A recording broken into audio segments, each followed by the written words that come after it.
नमस्कार, आर्य न्यूज देख रहे हैं आप। मैं हूं आपके साथ पल्लवी सिंह। रुक करेंगे मध्य प्रदेश और छत्तीसगढ़ की खबरों की ओर। शुरुआत करते हैं भोपाल से, जहां सुप्रीम कोर्ट के फैसले के बाद रिव्यू पिटीशन दाखिल करने की बात कही जा रही है।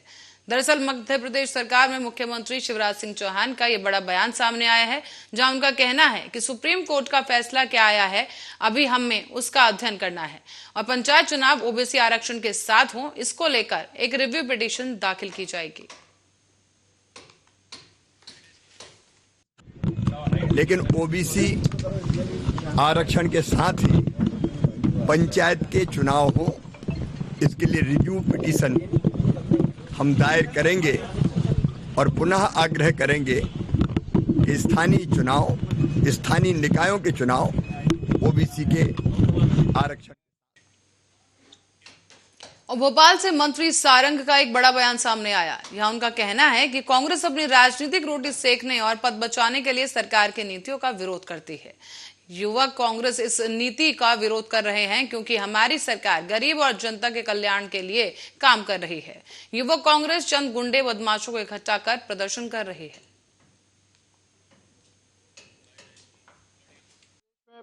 अब देखिए, युवा कांग्रेस हो या कांग्रेस का कोई भी घटक हो, अपनी राजनीतिक रोटी सेकने के लिए और अपने पद बचाने के लिए इस तरह की बातें करते हैं।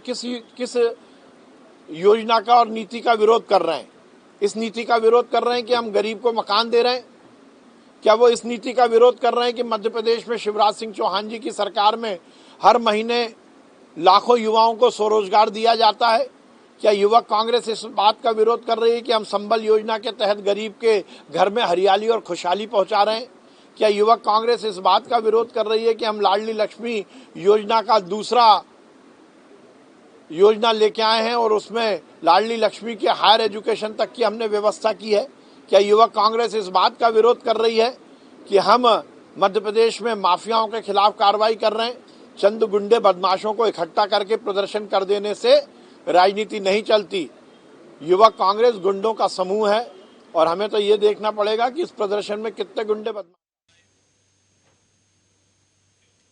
और अब बढ़ेंगे अगली खबर की ओर। भोपाल में सुप्रीम कोर्ट के फैसले के बाद अब प्रदेश पिछड़ा वर्ग आयोग के अध्यक्ष जेपी धनोपिया और कांग्रेस के प्रवक्ता अजय सिंह यादव ने बीजेपी सरकार पर आरोप लगाते हुए कहा है कि इस तरह के फैसले की आशंका उन्हें पहले से ही थी। उन्होंने ये भी कहा कि भारतीय जनता पार्टी की सरकार ने सुप्रीम कोर्ट में ओबीसी को लेकर गलत और झूठे दस्तावेज और जानकारियां प्रस्तुत की। इसी के चलते इस तरह का फैसला आया है, जिसके लिए दोषी भाजपा सरकार है। मध्य प्रदेश में भारतीय जनता पार्टी सरकार द्वारा साजिश करके जानबूझकर पिछड़े वर्ग का आरक्षण स्थानीय निकायों पंचायत चुनाव में समाप्त करवाया गया।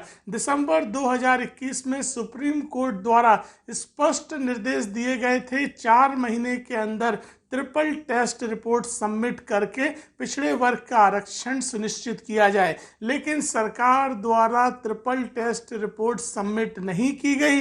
समय सीमा बीत गई और सुप्रीम कोर्ट में सरकार द्वारा पिछड़ा वर्ग आरक्षण के लिए तथ्य नहीं रखे गए। ये भारतीय जनता पार्टी की साजिश है। जानबूझकर सुप्रीम कोर्ट में तथ्य नहीं रखे गए और पिछड़े वर्ग का आरक्षण समाप्त करवाया गया। जैसी की संभावना थी, मध्य प्रदेश की भारतीय जनता पार्टी पिछड़े वर्ग के साथ धोखा करने का षड्यंत्र कर रही थी और वो षड्यंत्र में सफल हो गई। उसके द्वारा जिस तरह माननीय उच्चतम न्यायालय में गलत जानकारियां प्रस्तुत की गई हैं, पिछड़े वर्ग का गलत आबादी का बायोडाटा प्रस्तुत किया गया है, आरक्षण की मांग ज्यादा की गई है, इन सब बातों से लग रहा था कहीं ना कहीं ये फिर एक बार पिछड़े वर्ग को छलावा करने का कार्य कर रहे हैं।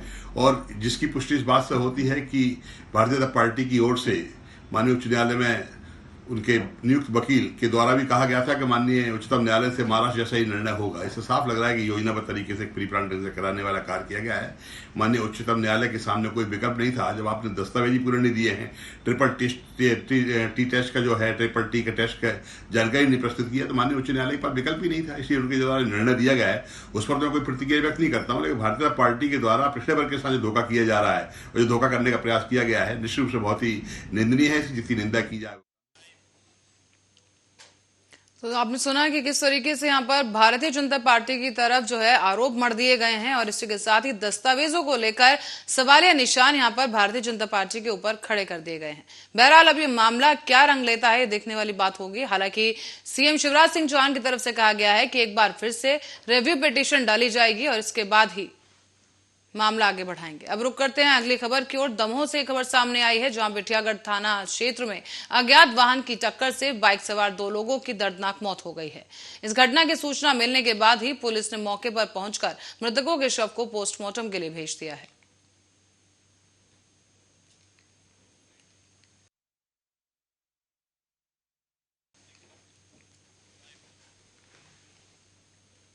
और खबर ग्वालियर से है जहां पुलिस की तमाम कोशिशों के बावजूद शहर में लूट की घटनाएं कम होने का नाम नहीं ले रही हैं। इसी बीच ग्वालियर के हृदय स्थल फुलबाग में करीब एक स्कूटी सवार दंपति को बाइक सवार बदमाशों ने निशाना बनाते हुए दंपति के साथ जेवरातों से भरा पर्स लूट लिया है। साथ ही इसके बाद इलाके में सनसनी फैल गई और पुलिस अधिकारियों के अनुसार दंपति सराफा बाजार से घर में वैवाहिक कार्यक्रम होने के चलते ये जेवरात निकाल कर ले जा रहे थे।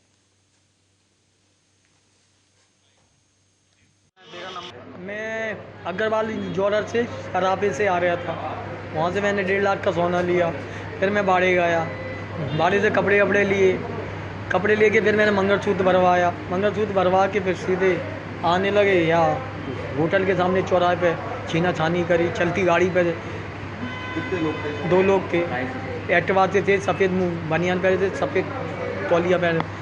अभी लगभग 4:15 बजे एक फ़ोन आया था। एक दंपत्ति यहाँ से जो गुजर रहा था, स्कूटी से गुजर रहा था। होटल क्लार्क इन के सामने से लेफ्ट हैंड पे जो नौगजा रोड का तिराहा जाता है, वहाँ पर पीछे से 2 अज्ञात स्कूटी सवारों ने जो अपना मुंह बांधे हुए थे उनसे पर्स छुड़ा के भाग गए हैं। महिला ने बताया है कि पर्स में कुछ गोल्ड की सामग्री रखी हुई थी और वो उसकी अनुमानित कीमत कितनी भी। और अब खबर पेटलावाद से है जहां पर भले ही अधिकारी और नेता विकास कार्यों के नाम पर वाहवाही लूट रहे हैं, लेकिन आज भी झाबुआ जिले के पेटलावद तहसील का एक गांव ऐसा है जहां पर लोग आदि मानव जैसा जीवन जीने के लिए मजबूर हैं। सरकार की ओर से मिलने वाली मूलभूत सुविधाओं की यहां दरकार है और इस जगह पर ना तो पीने का पानी है, ना ही खाने को अच्छा खाना है। सरकार की सारी योजनाएं यहाँ पर स्याह हकीकत बना कर रही हैं। काई नहीं है, पानी भी बिल्कुल नहीं है। मुआस आवी अच्छा, कोई जानवर हम खाई जाए, कहीं करे पानी पीवो से। अच्छा, पंचायत की तरफ से या सरकार की तरफ से कोई और कोई हड़पप के कुओं कहीं नहीं है हमारे। अच्छा, यहाँ नदी में आके हाँ सावी जीरी खोद के ही पानी भरते हाँ यहाँ सावी यही पानी साफ नहीं मिले। इसके सिवा और कोई आपके पास पानी पीने की व्यवस्था नहीं है? नहीं है, कोई नहीं है। कैसा गंदा पानी पी रहे हो आप लोग? यही पीवी काई करे, अब सरकार नहीं करा रहे काई करे, फिर यही पीवी काई नहीं है। हमारे पानी नहीं है बिल्कुल। हम इतने जंगल में पानी भरने आते हैं अच्छा, तो कोई जानवर खा चुके हैं हमारे को। नार वही गया आ गया है। अच्छा, हमारे को कोई समस्या नहीं है, कोई पानी नहीं है ही नहीं हमारे पास। हेडपम्प या बोरिंग सरकारी कुछ भी नहीं है, कहीं नहीं है हमारे पास। अच्छा, हड़पम्प नहीं है, कोई बोरिंग नहीं है, हाइडा कुछ भी नहीं, ओल कुछ भी नहीं है। हम बहुत परेशानी में है। अच्छा, अब रोज पानी भरने के लिए कहाँ आते हो? यहाँ जीरी में आते हैं हम, खाल में। अच्छा, बहुत दूर है खाल, अच्छा, वहाँ से पानी भर के ले जाते हैं हम। अच्छा, रोज भरते हो? रोज यहाँ से भरते हैं। अच्छा। खबर अब कवर्धा से है जहां शादी का झांसा देकर एक पीड़िता से दुष्कर्म करने वाले आरोपी को पुलिस ने धमतरी से गिरफ्तार किया है। आपको बता दें कि पीड़िता की शिकायत थी कि प्रेम जाल में फंसाकर शादी करने और अपनी पत्नी बनाने का झांसा देकर ये शख्स उसके साथ शारीरिक शोषण करता रहा। फिर शादी के नाम पर अश्लील गाली गलौज की गई और जान से मारने की धमकी दे डाली गई। उसके बाद से लगातार ये आरोपी फरार चल रहा था, जिसे आखिरकार पुलिस ने गिरफ्तार कर लिया है।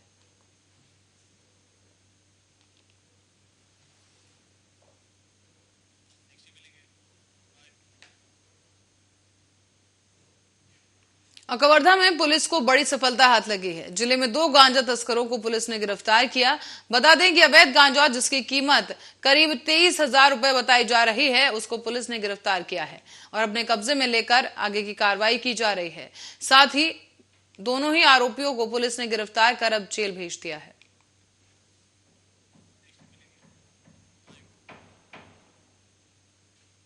और महासमुंद जिले में सामने आने वाले चाकूबाजों की घटनाओं के बारे में पुलिस की जांच में पता चला है कि जिले में ऑनलाइन वेबसाइट के माध्यम से चाकू मंगवाकर कुछ युवक उसके द्वारा अवैध रूप से अपने पास रखकर आपराधिक गतिविधियों को अंजाम दे रहे थे।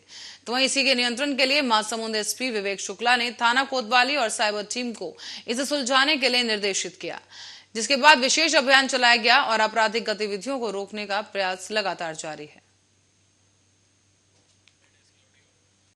शौक, कई बार लोगों को शौक होता है कलेक्शन दिखाने के लिए, या आजकल जो सोशल मीडिया साइट्स में छोटे छोटे वीडियो बना के डालने के लिए, और कई बार अज्ञानतावश भी खरीद लेते हैं। ऐसा नहीं कि वो हर, लेकिन वो उसका गलत इस्तेमाल की पूरी संभावना है।